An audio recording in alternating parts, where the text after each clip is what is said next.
Ah, ɗan mata, kwana biyu. Kai ka je na haka an banya gari ko?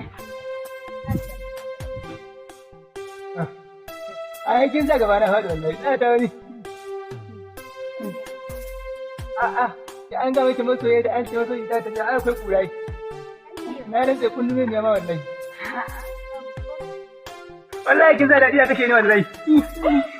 Kai, ai kin sa na kasa magana wallahi tallahi. Yanzu tambaye ki.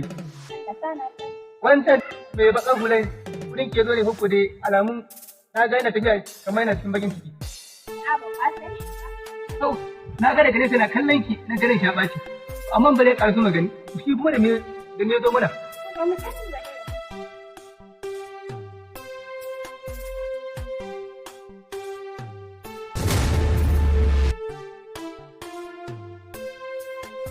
Yanzu dai kafin wannan dai ka sai wannan.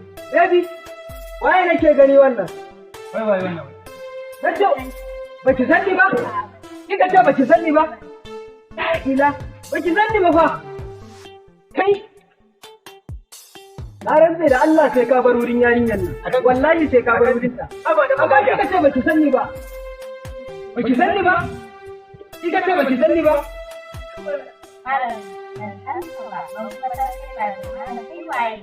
Baki sani ba?